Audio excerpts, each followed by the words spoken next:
You can hear me okay? Yeah. All right. I want to welcome you to Expert Interview Tuesday. And today I have with me Rodney Flowers. Now, we talk about finances a lot, and a lot of my purpose is all around the financial aspect of life. But we've also touched on mindset at points in the past. And that is a key element when it comes to your overall life success.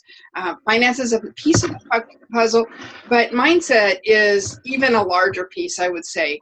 And so with me today is Rodney Flowers. We'll give you some information on how you can find him and get more information about him. But Rodney, first off, thank you so much for being here, and I want to welcome you. Thank you, Arlene. It's always a pleasure to work with you and to serve you, your audience. I'm delighted to be here, and use me up. This is fun to me, so I'm just happy to be a part of what you're doing. So. Well, I appreciate that, Rodney. And so I am gonna I made the reference to mindset, and I know that you're a guy who can speak about mindset and allowing your mindset to take you in any number of directions. And, honestly, you're a true inspiration for me. And I know for a lot of other people, you are a best-selling, international best-selling author. And so you've got, 3 books that have been published internationally? Yes, I did. Excellent. And I know I've got one of them in my hand. I really appreciate this one. Get up, I can't, I will, I did, and here's how. And, I think that was born out of a bit of your story. And so maybe you could take us back and, back, I know it goes back a long time. And tell us a little bit of how you got to where you're at, where not only now are you an internationally best-selling author, but you also are a well-known and inspirational speaker, coach, and do a number of other things. So why don't you take us back a little? Well, it was a beautiful day on a Thursday. Sun was shining, the weather was perfect, and it was my 3rd day of school, my sophomore year. I was 15 years old, and it was my very first football game of the season. And I was lined up on the right side of the field. We were kicking the ball off to start the 3rd quarter, and I was running down as fast as I could, because I wanted to make a play, because I was known for being a playmaker. And so we kicked the ball off. I'm running down the field. The kick returner catch the ball, and he started running into my direction. And so I'm running as fast as I can. I make a quick left-hand turn, and I tackle the guy. Boom! I went down, and he went down. But I couldn't get back up. I tried and tried and tried to get back up, but I couldn't get back up. Trainers and my family and other people in the stands started running out onto the field, and they were yelling at me, "Rodney, get back up, get back up." But I couldn't get back up. So they put me on the ambulance, rushed me to the hospital, and they started running all kinds of tests. And I knew I was in bad shape. I just didn't know how bad of a shape that I was in, but I knew I was in pretty bad shape because I couldn't feel anything. I couldn't move anything. And this is when it hit me, Arlene. So I'm laying in the emergency room. My dad is standing there, and I couldn't lift my head up off the bed. And they started cutting on my feet. And my feet were bleeding. And my dad asked me, he said, "Can you feel that?" I said, no, what are they doing to me? He said, "You can't feel that." I said, no. I couldn't even lift my head up to see what they were doing. He said, "Your feet are bleeding." And I couldn't feel it. And so they rushed me to Duke University Medical Center because they knew I had a very severe injury. And they did more tests, and they come to find out that I was paralyzed from the neck down. And they said I was going to be that way for the rest of my life. It was a very tough. So at 15 years old, you're told you're going to be paralyzed for the rest of your life. Yeah. And at that point, you had a choice to make, right? Yeah, I did. And it didn't happen immediately. But, I had a bad attitude. I hated the world. I hated everyone in it. And I didn't want to live. I had given up on life. And I felt like I was given a bad hand, if you will. Life was not fair to me. and I was sour. I wanted to kill myself. I did. And I found that, that wasn't helping the situation, and I was miserable, and I had to depend on a lot of people to help me do some of the most, simplest things that, people take for granted. And it was miserable being in that situation, and it was miserable being miserable having to have other people, assist you with certain things. And so something had to change. Something really, really had to change. And I knew that if anything was going to change, I had to change it, because the doctors were saying there was nothing they could do for me. And so my faith in God increased. My faith in just really just developing my mind. There was something that my mom had said to me one day. I was having a pity party, if you can imagine. I had a lot of those. And she said to me one day, she said, your body may be broken, but there's nothing wrong with your mind. And that really stuck with me. And I started to, really ponder on what did that mean, and what does she mean by that. And I realized that she was right. There was nothing wrong with my mind. I just wasn't using my mind. I was looking at my situation as doom and gloom. And I wasn't even thinking about how, even in the situation, I can make a difference. I could be happy. I could, have some of the things that I wanted, before I got hurt, because I felt like life had taken something from me. And that's what happens when challenges and obstacles come up, right? It's not so much the challenge, it's that you can't have what you want, right? And so you feel that something is stopping you from having what you want. And so even in the midst of the challenge, how can I have what I wanted? How can I live the life I wanted to live? And that was completely life-changing for me. And I started to think about, what could I do in order to be happy? What could I do to have the life that I want? And that's when things started to change.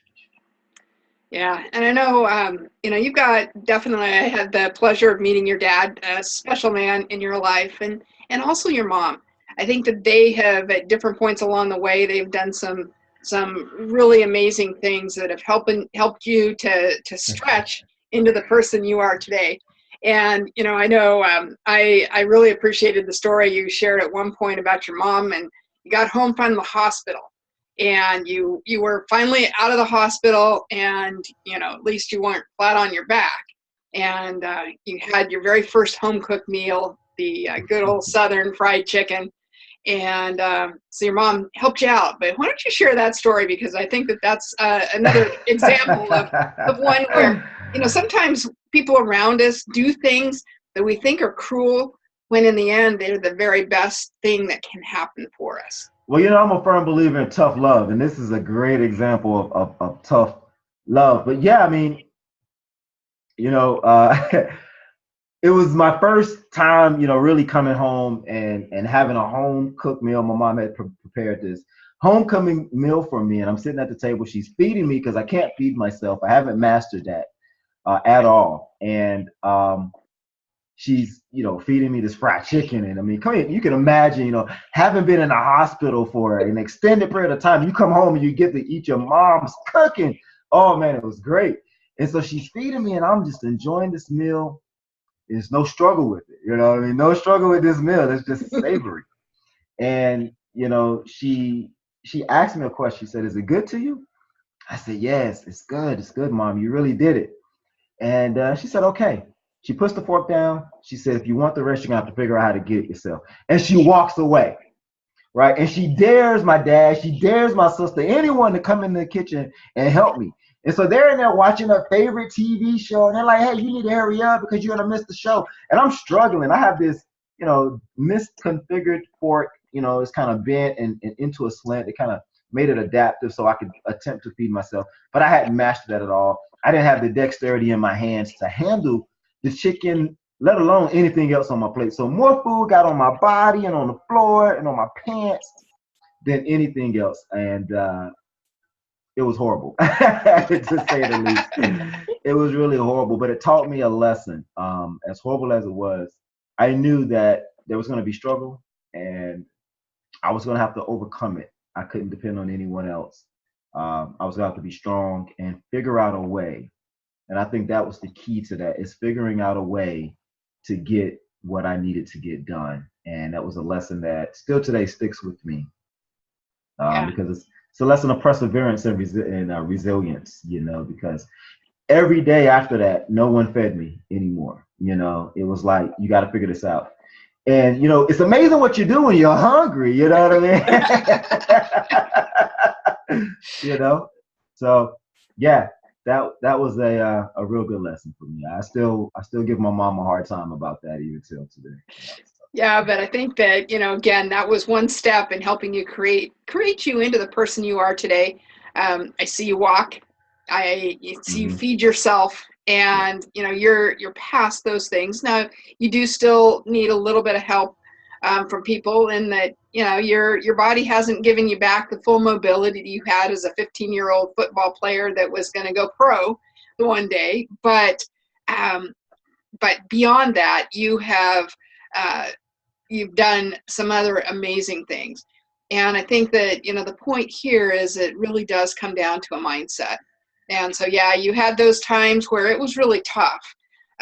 But then you had those key people, and maybe there's someone in my audience even now that's sitting there and says, well, yeah, but I don't have anyone alongside of me that can help, be that motivation. Everyone's knocking me down, not pulling me up.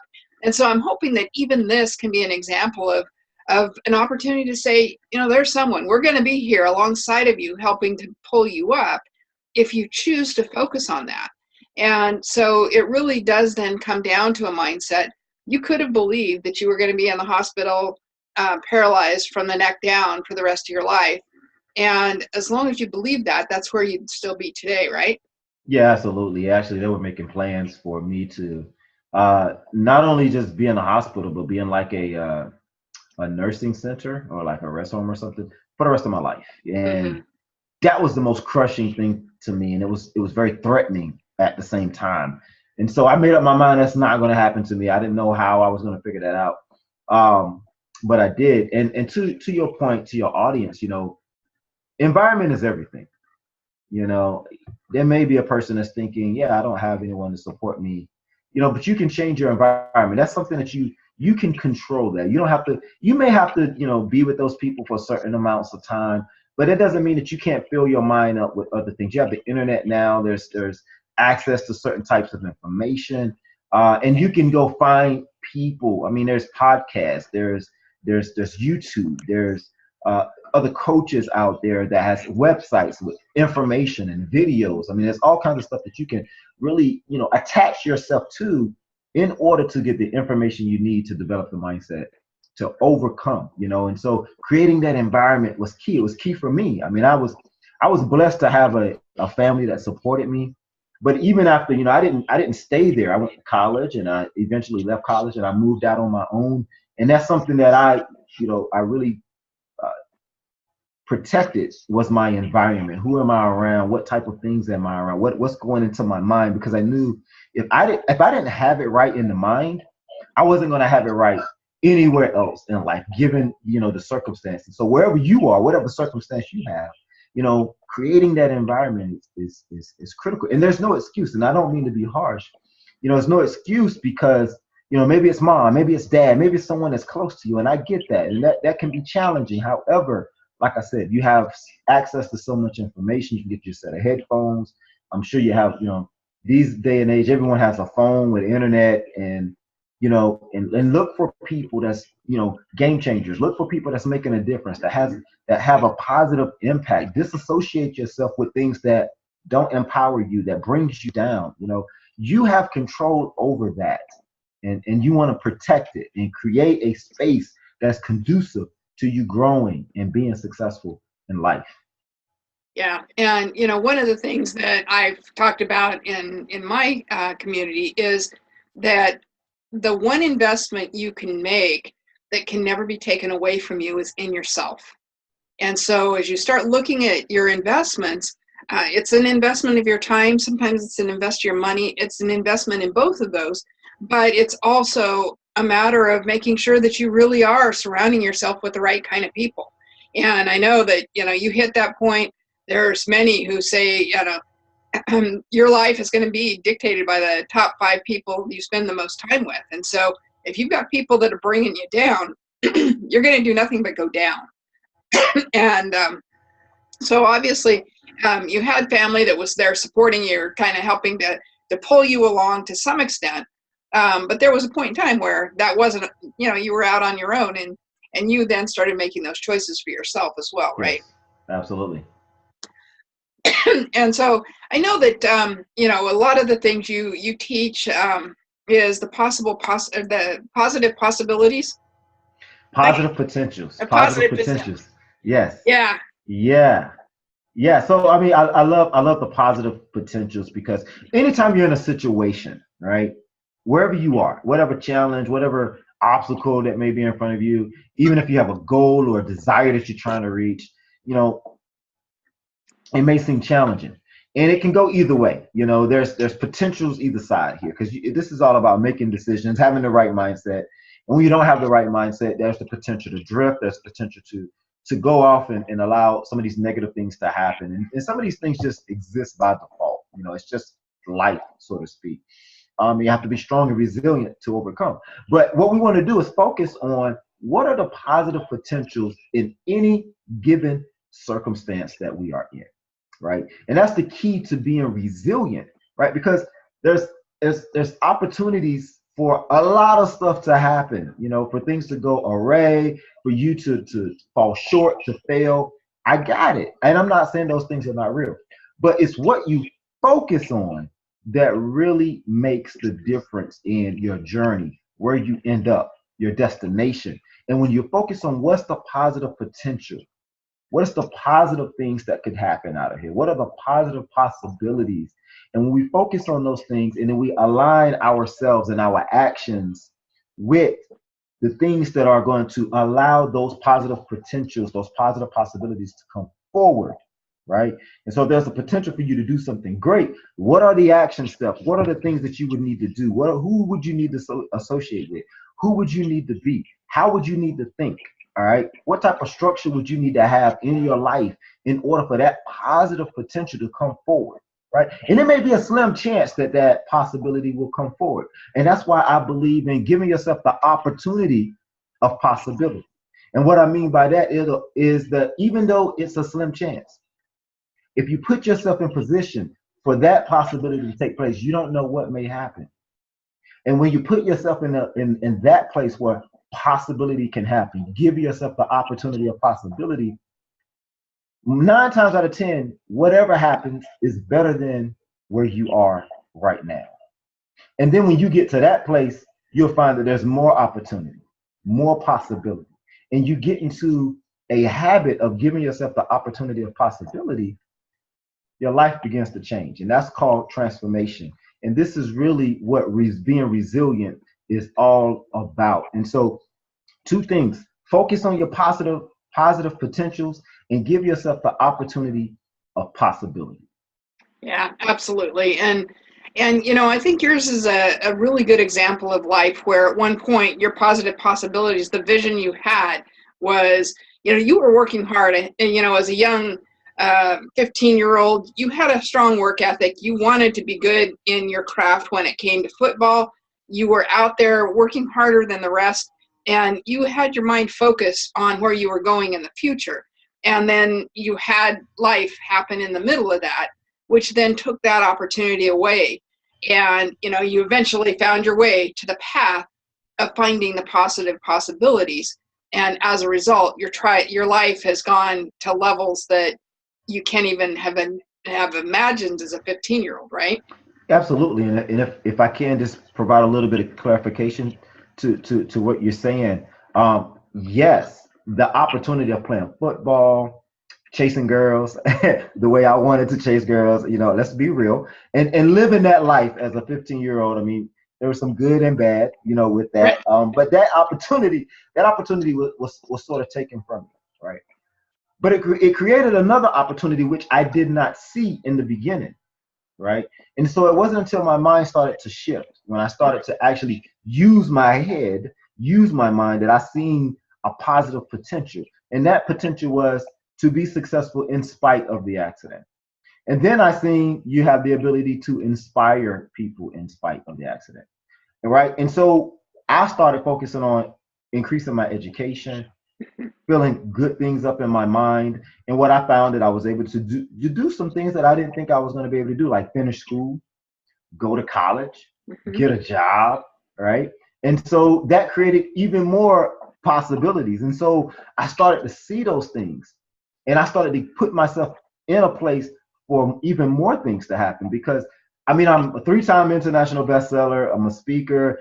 All of this was not, I didn't like decide I was going to do this when I was laying in the bed. Trust me, I didn't, you couldn't tell me I would be doing this at that time. But focusing on the positive potentials kind of started a snowball effect. And I got into the habit of thinking, what else could I do? What else could I do? How could I be successful? And everyone around me was saying, you can't do this, you're not going to be able to do that, you know.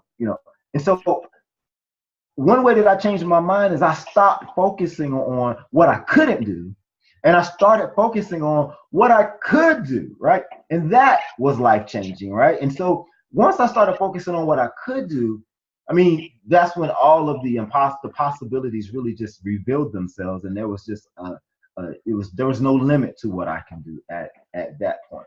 No, I can't run the 40-yard dash anymore like I used to, but I'm changing lives. I'm helping people accomplish what they want. I'm helping people make more money, and I'm having a ball. I'm living a life that I never thought I would be able to live. And it's all from really just giving myself the opportunity of possibility to happen. Yeah, And I'm walking, absolutely. and I'm walking. Let's not forget that, Oh, I right, mean, absolutely. and I'm able to stand on my own 2 feet, and so, gosh, I mean, that's miraculous. Yeah, it absolutely is. And I think that you hit on one thing, and that is that you have all these people around you, and we all do at different points in life. We have those people who are out there saying, you can't do this, you can't do that. And sometimes maybe they're right to some extent. In your case, you can't run the 40-yard dash. Okay, well, maybe there is a competition you could, and you could win, that is a totally different 40-yard dash than what you're thinking of as the track star in high school or something. But that still doesn't mean you can't do that. And so sometimes I think it's easy to have those people around us, well meaning as they might well be, draw us down and get our mind off of what we can do. And I know I'm going to relate a story going back to kindergartner. As a 5-year-old kindergarten, I was given a scribble art project, and in that case, I'm a rule follower. I listen, and I'm sure I did what I was told to do. I got my scribble art project back with a sad face on it. And so at that point, it was this sad emoji, sad face, I failed scribble art. And so for a very long time, I had in my mind that I wasn't creative. And when I say creative, I said it was really, I wasn't artistic, because on many levels, I'm very creative at different ways. But I equated that word with my artistic ability. But I have since, with proper instruction, painted a picture of the Golden Gate Bridge, which I'm very proud of. And so again, it all goes back to, you can have those things. Sometimes they're clearly, you can't do that, and sometimes they're subtle. But it's recognizing that you can either listen to those things, or you can say, yeah, I'm not gonna buy into that. I'm gonna go ahead and I'm gonna go for it, or I'm gonna go after something that's close. And so I think that it's really important to remember that you can, in many ways, do anything you truly set your mind to. It may look different than you think about it, but that doesn't mean you can't do it. And so it's a matter of, and that really gets back to the mindset as well. And so I think that, you're definitely living proof example that, you do walk, you feed yourself, you stand on stage, you speak, you are, you're an amazing speaker to watch, and, an opportunity to do all those things. And so to believe what people are telling you can't do, you've done a great job of not believing those things, setting those aside and saying, okay, thanks for your opinion, I'm going to go for it anyway. And as a result, I think you're an amazing inspiration to, to me and those who see you around. Thank you. Yeah, and I echo that because I think it's so important to really follow your heart in Yeah. your dreams when it comes to what you want to accomplish in life. And you're gonna have the naysayers and the critics. People are gonna say all kinds of stuff, but it really comes down to how much passion and what are you willing to do in order to accomplish what you want to accomplish in life, right? I mean, Right. that's just really what it really comes down to. And I'm grateful for what happened to me. And a lot of people are kind of taken aback when I say that because it revealed some things to me. Yeah, I would love to play ball and have that life, um, but the opportunity that it has rendered to me and the things that I've been able to accomplish in this life, I really don't know what that life would be like. Right. I don't know where I would be, what I would be doing, but I can tell you what I'm doing right now. And honestly, at the end of the day, I'm providing more value. I have more impact. I'm more effective in this life than I would have been in that life. Even if I would have made it to the NFL. I mean, honestly, even if all the money and everything that comes with that, um, I don't know if I would have the same impact on people. And that is so rewarding. And so it has been enlightening, go through that experience, and also rewarding. It's been challenging, but I'm also grateful for it because it has revealed a completely different person, um, somebody that I'm proud of, as a matter of fact. And so, you know, I have this saying where when resistance, you know, shows up, change is required. Um, and a lot of people don't want to change, and so therefore they can't get over the resistance. And so it's symbolic to you're going down a path, and there's a great big oak tree in your path, right? But you don't want to go around it. You don't want to you don't want to change course. You want to stay on course. And now that's why there's your frustration because resistance requires change. And so I had to not succumb to the accident, but look at the possibilities around it. And what I've been able to find is what I could do. Back to your point, what I'm able to do that I probably wouldn't have ever tapped into as a result, you know, of living that life. But because of this life, I've been able to uncover and discover some things about myself that have been very beneficial to not only me, to thousands of people. And so I'm grateful for that. Yeah, I absolutely agree. And we don't know what our life is really intended to be. And so the real key is to follow that passion, follow the possibilities that are put in our path. And sometimes it does take change. In life, anything worth having is going to take some level of effort, and that effort may come with changes that we aren't really comfortable with. Typically, the best things come when we're most uncomfortable. So it's a matter of appreciating that and setting your mind on moving forward. What are the possibilities? Where can you do, and what can you do?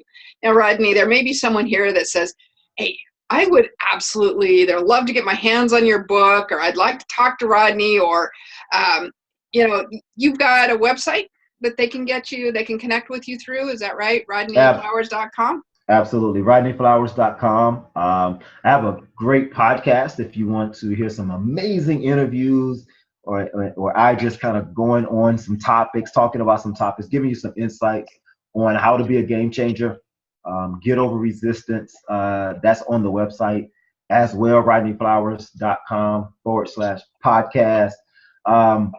Go to my website and click on Get Started if you want to have a free consultation with me. We get on the phone and just talk about, some of the things that you may be going through, how I can assist you, how we can, create a working relationship together. And if you just want to drop me a note, feel free, email me at rodney@rodneyflowers.com. And I'm also on Facebook. I have a wonderful Facebook community, a lot of great people in this community that are supporting each other's dreams, who are supporting each other in the challenges and obstacles that we're facing. It's called the Game Changer Mentality Transformation Community on Facebook. We would love to have you in that community. Check us out. And I'm also I'm also on Instagram, LinkedIn, Twitter, all the social media outlets. So easy to find. You can find my book on my website as well. There's a tab right on the homepage called Books. Click on that and you'll have access to my books as well. So.